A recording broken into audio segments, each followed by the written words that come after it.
nampak itu yang kecil-kecil seperti itu. Nah, itu yang hitam-hitam itu teman-teman. Nah, itu ya. Itu jumlahnya banyak sekali. Dan di kaki-kaki serangga ini itu terdapat serbuk sari ya, yang nantinya akan lengket di kakinya. Dan kemudian dia akan terbang ke bunga lain, ke bunga betina. Dia bermain di situ, kemudian pergi ke bunga jantan lagi, ke bunga betina lagi. Nah, dari sinilah terjadi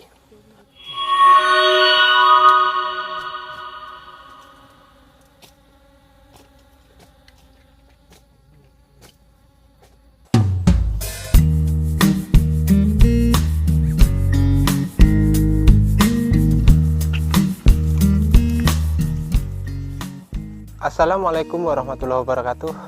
Bertemu kembali bersama Sugiman Jambi Channel. Sahabat semua, petani sawit khususnya ya. Ini adalah bunga jantan teman-teman.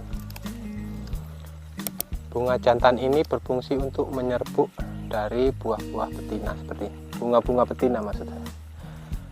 Jadi fungsi bunga jantan ini sangat berpengaruh penting dalam pembentukan biji-biji buah sawit ini. Apabila ketersediaan dari serbuk sari dari bunga jantan ini kekurangan, tentu bermasalah pada pembentukan dari biji-bijian kelapa sawit ini. Dan ini jumlahnya kadang-kadang itu terbatas. Bagaimana kita menyikapi ini agar penyerbukan di pohon-pohon lain yang tidak terdapat bunga jantannya, namun penyerbukan dari bunga betina tetap baik dan sempurna. Ini sangat berpengaruh ya, karena penyerbukan apabila tidak terjadi, maka buah yang terbentuk itu akan seperti buah cengkeh teman-teman. Dalam hal ini kita membutuhkan penyerbukan, bantuan penyerbukan dari angin dan juga dari binatang ini, serangga penyerbuk. Salah satunya yaitu kumbang eledebois, yaitu kumbang yang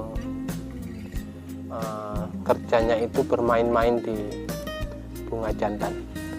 Dan dia apabila hinggap di bunga jantan ini, itu akan pindah ke bunga betina dan disitulah terjadi penyerbukan. Walaupun di pohon tersebut tidak terdapat bunga betina, bunga jantannya. Jadi kita harus menjaga dari kumbang-kumbang ini ya, agar penyerbukan itu maksimal. Saya melihat di sini ada beberapa jenis. Mungkin kameranya kurang dekat ya.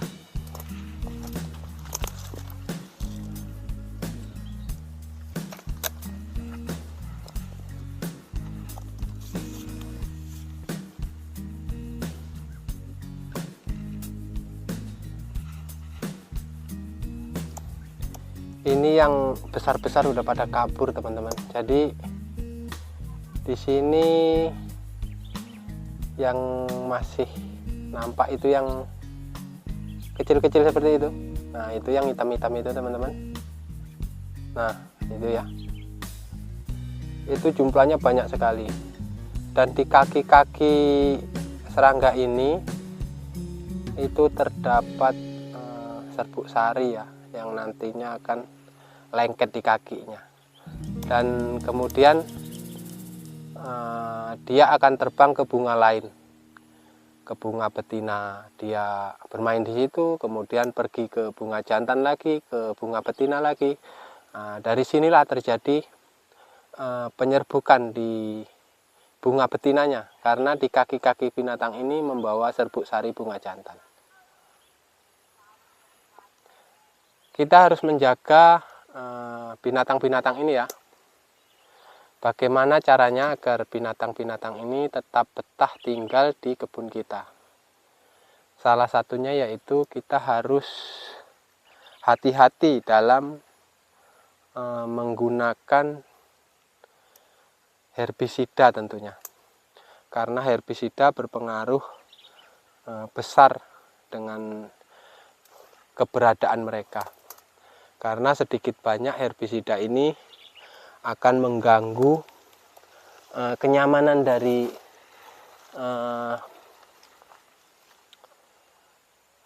serangga-serangga tersebut. Di sini saya tidak menggunakan herbisida di sekitaran ini ya. Ini tetap dibokor manual ini teman-teman. Kalaupun teman-teman melihat itu ada yang mati, itu karena pelepahnya memang sudah tua. Nah, di sini tidak menggunakan racun. Jadi kita tetap menggunakan membersihkan di lingkungan piringan ini menggunakan cara manual ya, pakai cangkul ataupun alat-alat lainnya yang bisa kita gunakan untuk membersihkan dari piringan ini.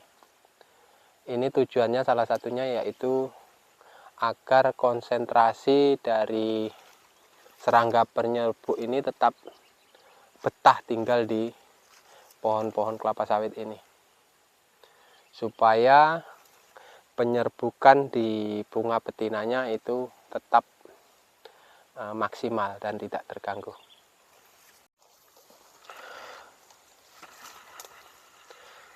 Oke teman-teman, kita harus lebih bijaksana lagi agar kebun kita itu benar-benar produktif dan tentunya efisien kita dalam memperlakukan perawatan tentunya, agar biaya yang kita keluarkan itu tidak sia-sia dan tidak berefek ke tanaman itu sendiri.